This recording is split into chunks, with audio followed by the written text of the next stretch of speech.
आंदोलन चल रहा है किसान आंदोलन, जी, क्या सोचते हैं? किसान आंदोलन में देखिए, भारत की आबादी है 150 करोड़। मोदी जी कहते हैं 150 करोड़ की आबादी है, और हमारा इतिहास भी यही कहता है, हमारा करंट अफेयर भी यही कहता है। और क्या किसान सिर्फ पंजाब में ही है?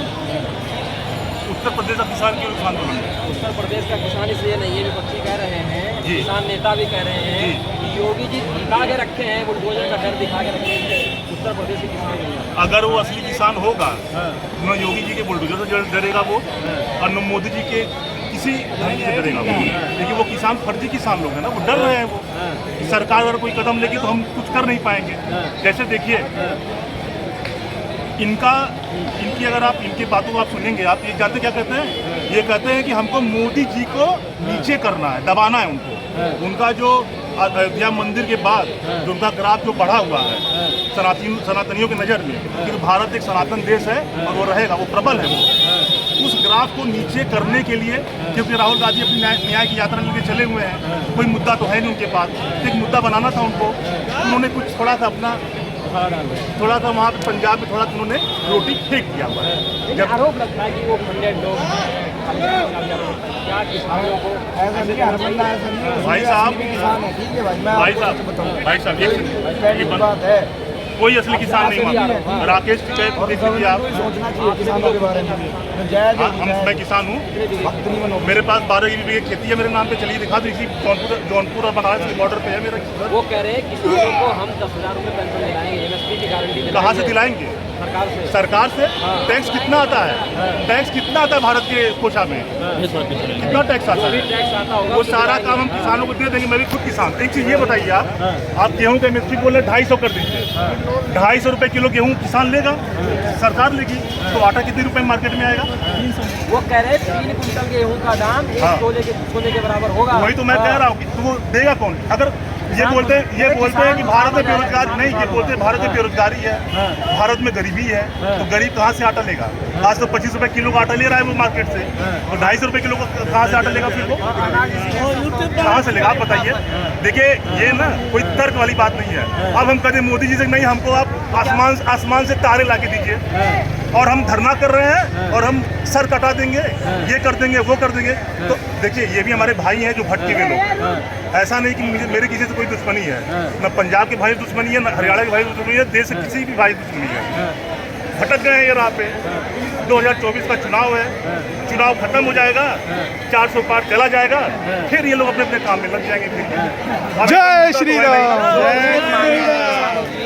वो जायज नहीं है, कोई जायज मांग नहीं है। जो मांगे हैं वो मान रहे हैं वो। लेकिन आप ये बोले कि MSP आप 250 रुपये किलो आप कर दीजिए, तो MSP कैसे कोई 250 रुपये कर देगा? और हमारे भाई साहब, मेरी बात सुनिए, एग्रीकल्चर है, रक्षा है हमारे पास है, ठीक है, हमारे पास रोड इंफ्रास्ट्रक्चर हमारे पास है, पैसा कहाँ से आएगा? सारा पैसा अगर हम ऐसे बांट देंगे खैरात में, और ये आज देखिए, दुनिया के भारत के नक्शे कदम पे हर देश में, हर गांव में, हर गली में आप रोड निकाल के देख लीजिए, नई नई सड़कें बन रही हैं। गडकरी जी जानते हैं, अभी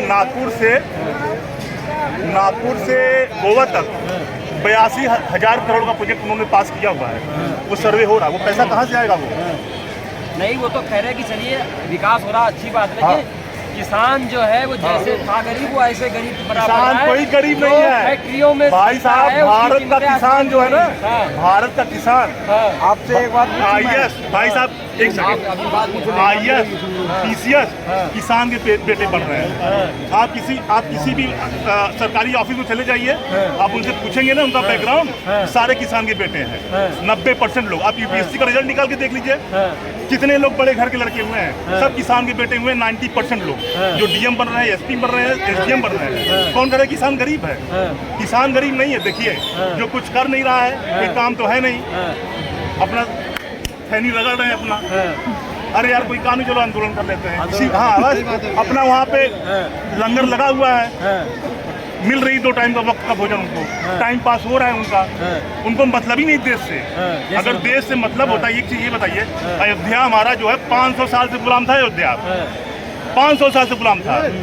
अखिलेश यादव ने मना कर दिया कि मैं मंदिर नहीं जाऊंगा, भगवान तो मेरे दिल में बसते हैं।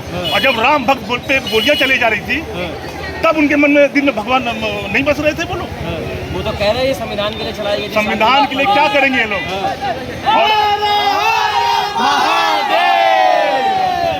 ये बता दें विपक्षियों को, ये न्याय की यात्रा करें या कोई यात्रा करें, मोदी जी की यात्रा जो है वो चल चुकी है। अयोध्या से लेके काशी तक, काशी से लेके मथुरा तक, मथुरा से लेके उज्जैन तक, उज्जैन से लेके सोमनाथ तक ऐसी कोई जगह नहीं है जहां मोदी की यात्रा नहीं चल चुकी है।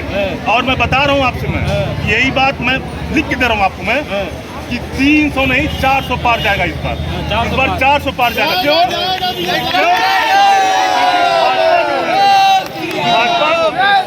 सबका साथ सबके विकास के कार्य करता है। यहाँ कोई समीकरण नहीं है। अखिलेश यादव कहते हैं मैं MY समीकरण पे काम करता हूँ, मेरा PDA है। भाजपा का कोई PDA नहीं है। भाजपा का चाहे हिंदू आज मुसलमान भाई जो राष्ट्रवादी हैं, अब्दुल कलाम को राष्ट्रपति किसने बनाया था? अटल जी ने बनाया था। आपको याद होगा, वो भी तो मुसलमान थे। उन्होंने भारत में एटॉमिक बम का निर्माण किया था। अगर भाजपा इतनी मुसलमानों को नफरत करती तो उनको क्यों राष्ट्रपति बनाती? वो नहीं, हमको राष्ट्रवादी चाहिए। क्या मुसलमान इस UPSC की कमीशन में क्या मुसलमान आयोग प्रतिशत नहीं हुआ है? अभी जो 60,000 की भर्ती निकलने वाली है, क्या उसमें मुसलमान पुलिस वाला नहीं बनेगा? और भाई साहब, मेरे गांव में कम से कम 400 घर मुसलमान हैं और कम से कम 40 घरों का आवास मिला हुआ जो गरीब मुसलमान है। आप सहारनपुर चले जाइए, आप मुजफ्फरनगर चले जाइए, तो कहा जा रहा है कि 17 करोड़ मुसलमानों के साथ अन्याय हो रहा है। कोई अन्याय देखिए, आज ही समाजवादी पार्टी के कोई 5 बार के सांसद थे, उन्होंने त्यागपत्र दे दिया। नहीं, अभी आज की बात है। मुसलमान उनका नाम देखिए मेरे दिमाग से निकल गया। हाँ, अभी आप पढ़ेंगे, आप पत्रकार हैं, आप देखिएगा आप महोदय। अभी उन्होंने राष्ट्रीय जो महासचिव थे समाजवादी पार्टी के, उन्होंने इस्तीफा दे दिया अपने पद से, इस्तीफा दे दिया। और जो राष्ट्रवादी मुसलमान देखिए, इसी बनारस में जब भी मोदी आते हैं हमारे मुसलमान भाई भी, अच्छा चलिए छोड़िए, अगर इतनी नफरत मुसलमानों को भाजपा से है, आज सऊदी का जो किंग है ना, उसने मंदिर की जगह क्यों दी वहाँ पे? आज वहाँ का मुसलमान ताली बजा रहा है। क्यों? क्योंकि वो राष्ट्रवादी है। जय श्री राम, जय श्री राम। राहुल गांधी ने कहा मोदी जी बेरोजगारी महंगाई नहीं कम कर पाए, रोजगार नहीं दे पाए युवाओं को। भाई साहब 2000 से कुछ नहीं होगा भाई।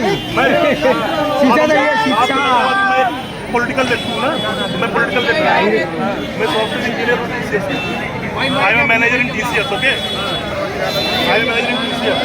और 2007 में मेरी पहली नौकरी लगी थी IBM के अंदर। IBM जो है देश की नहीं विदेशों में बहुत बड़ी कंपनी, मल्टीनेशनल कंपनी है ना, उसमें कांग्रेस सरकार थी। मैंने क्यों नहीं कहा कि नहीं मुझे, मैं बेरोजगार हूँ? जो देखिए, जो युवा पढ़ाई कर रहा है, जो मेहनत कर रहा है, जो वो उसकी भी वही हालत थी, आज भी उसकी वही हालत है, आज भी नौकरी मिल रही है। और पहले क्या था? पहले इसी समाजवादी सरकार में जब और फलाने यादव, ढकाने मौर्य, ढकाने पंडित जी इसी समाजवादी पार्टी में जो मंत्री हुआ करते थे, बैठते थे और पैसा लेके और जमीन रजिस्ट्री करा के लोगों को नौकरी दिया करते थे। आज योगी जी की सरकार में जितनी भी वैकेंसी क्लियर हो रही है, एक वैकेंसी बताइए किसी लड़के ने पैसा दे के नौकरी दी हो? दूर हटा दीजिए सरकारी। लालू यादव आज लालू यादव के खिलाफ जो है ईडी ने क्यों क्या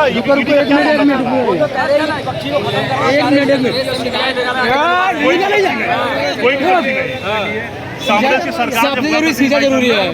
सन 52 मस्जिद वाले से जब इलेक्शन हुआ था, इसी कांग्रेस सरकार ने अच्युतानंदन की गवर्नमेंट को केरला में कम्युनिस्ट की गवर्नमेंट हुआ करती थी। पहला गवर्नमेंट पूरे भारत में कांग्रेसी थे, सिर्फ केरला में कम्युनिस्ट की सरकार बनी थी। नेहरू जी ने एक मिनट रुका नहीं, 1 मिनट।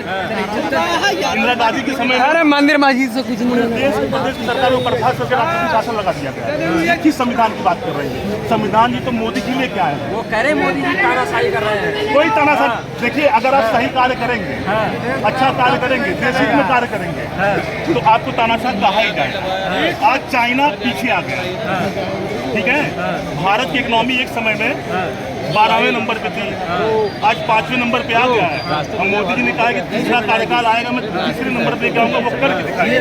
और देखिए वो भाई साहब, हेलो भाई साहब, किनारे कर रहे हैं। भाई साहब देखिए वो ना वो कागजी बात नहीं कर रहे हैं, वो कागजी बात नहीं कर रहे हैं, वो लिखित बात कर रहे हैं। आज मोदी जी जो संविधान, आज मोदी जी जो आज मोदी जी जो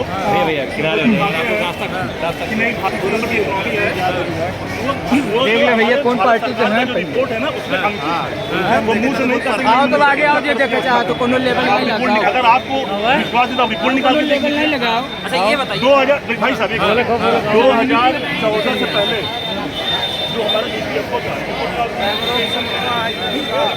भाई जिसकी सरकारी नौकरी लगेगी या जिसके नाम जो पेंशन में जिसका अकाउंट खुलेगा, यानी वो बेरोजगार व्यक्ति है, पहले कितना करोड़ था? पहले 4 करोड़ थे, आज 10 साल के अंदर 14 करोड़ हो गया। वो 10 करोड़ रोजगार जो मिला है वो कहाँ से मिला, वो कहाँ से हुआ बेरोजगार है? मोदी जी तो कहे थे 2 करोड़ हर साल देंगे, 10 करोड़ हुआ था, 1 साल पर हुआ ना भाई। मोदी कहाँ गए? आप उनको निकाल के दिखाइए 2 करोड़ बोले थे वो तो बोले थे 15 कोई नहीं बोले। देखिए आप सरकारी नौकरी की बात कर रहे हैं और जो लोग आज बनारस में TCS जैसी कंपनी, TCS जानते हैं, टाटा कंसल्टेंसी सर्विसेज, TCS जैसी कंपनी जो है बनारस में महमूदगंज में स्थित है। क्यों यहाँ पे है? वो मोदी जी की वजह से है। आज आप बाबतपुर चले जाइए, बाबतपुर में SEZ बन रहा है, स्पेशल इकोनॉमिक जोन बन रहा है। जिस दिन वो बन जाएगा, कोरोना का टाइम आया, वो काम उस समय रुक गया। अगर नहीं आता तो आज वो बन के तैयार हो गया था, उसको उद्घाटन भी हुआ था। आज अमूल की फैक्ट्री आ गई। मैं सिर्फ एक शहर की बात कर रहा हूँ, मैं हिंदुस्तान की बात नहीं कर रहा हूँ, मैं सिर्फ एक शहर की बात कर रहा हूँ। आज अमूल आ गया वहाँ पे, आज SEZ वहाँ पे बन रहा है। जिस दिन बन जाएगा वहाँ पे कंपनियाँ आएंगी और लोगों का रोजगार वहाँ पे मिलेगा। वहाँ पे किस क्या बात, एक तो उन्होंने हाईवे पर एक एक्सप्रेसवे बनवाया, अखिलेश जी ने बोला मैंने ये कर दिया, एक स्टेडियम बनवाया, एक मेट्रो रेल बनवा दिया। आज 7 एक्सप्रेसवे बनवाया है योगी जी ने। देखिए अगर उनकी जगह मैं होता ना, प्रधानी का चुनाव होता है, प्रधानी का चुनाव होता है, जो प्रधान 5 वोट पाता है ना, वो भी कहते हैं भैया हम जीते थे, पूरा लहर हमारे खिलाफ एकदम हमारी जीतते ही। जब चुनाव आता है, वोट पड़ता है, बोला कहा चलिए हमारे सचिव खत्म कर देना। जब यही चुनाव हो जाएगा, जब 4 बार भाजपा पहुंच जाएगी, तो अखिलेश यादव के जो ये गठबंधन साथी है, ये इन्हीं को गाली देना शुरू करेंगे। आज दोनों भाई मिलने के लिए बोल रहे हैं कि हम मिल के चुनाव लड़ेंगे। चुनाव की बात करते हैं वो, हाँ भाई साहब तो मैं भी करता हूँ, हमको भी वोट चाहिए ना, मैं भी काम करने से होता है। काम करने, भाजपा सरकार में ऐसा कोई वर्ग नहीं है, ऐसी कोई जाति नहीं है जिस जाति का मंत्री ना हो, जिस जाति में। आज ये बताइए परिवारवादी चीजों को खत्म किया कि नहीं खत्म किया? मोहन यादव को लेके आए, हटाया किसको? जो वहाँ से 17-18 साल से मुख्यमंत्री था, शिवराज सिंह चौहान। राजस्थान से भरत शर्मा को लेके आए, एक राज परिवार को उन्होंने हटाया वहाँ। विपक्ष वाले ये भी कह रहे कि शिवराज सिंह चौहान की अगुवाई में उनकी नेतृत्व में जीते, उनको हटा दिए। तानाशाही मोदी जी, शिवराज सिंह चौहान उसी को बिठा दे। शिवराज सिंह चौहान ने कहा आज कमलनाथ भी आ रहे हैं भाजपा में। भाई साहब कमलनाथ भी भाजपा में आ रहे हैं। हाँ बिल्कुल सही बात, आप कह रहे हो कमलनाथ आ रहे हैं, ठीक है। विपक्षी को यही आरोप लगा रहे हैं, ये सब राष्ट्रवादी नीति जो चल रही है, हमने ना अटल जी ने जो पौधा लगाया था, जो खाद दिया था, जो पानी दिया था, ठीक है ना, वो पौधा बड़ा हो चुका है और उसकी जड़ें इतनी गहरी हैं कि उसकी जड़ें भारत के कोने कोने तक गई हुई हैं और उसको अब काटना, उसको हटाना किसी विपक्षी के बस की नहीं है। जो मोदी जी कहते हैं कि 2040 अगर यही स्थिति रही ना और ऐसे ही काम करता रहा भाजपा, मोदी जी की जो राष्ट्रवादी नीति अगर इस पर काम करता रहा, ये लोग 40 दिन में करो 80 तक भाजपा रहेगी, क्योंकि इस जनता को पसंद आ रही है। इसी बनारस में भाई साहब, इसी बनारस में आज से 10 साल पहले परिवार लेके लोग डरते थे कि 10 बजे के बाद हम जाएंगे, 10 बज जाएगा तो यार कोई पी के कोई गोली मार दे रहा है, कहीं छिनैती है, कहीं डकैती है, कुछ भी हो जाता था।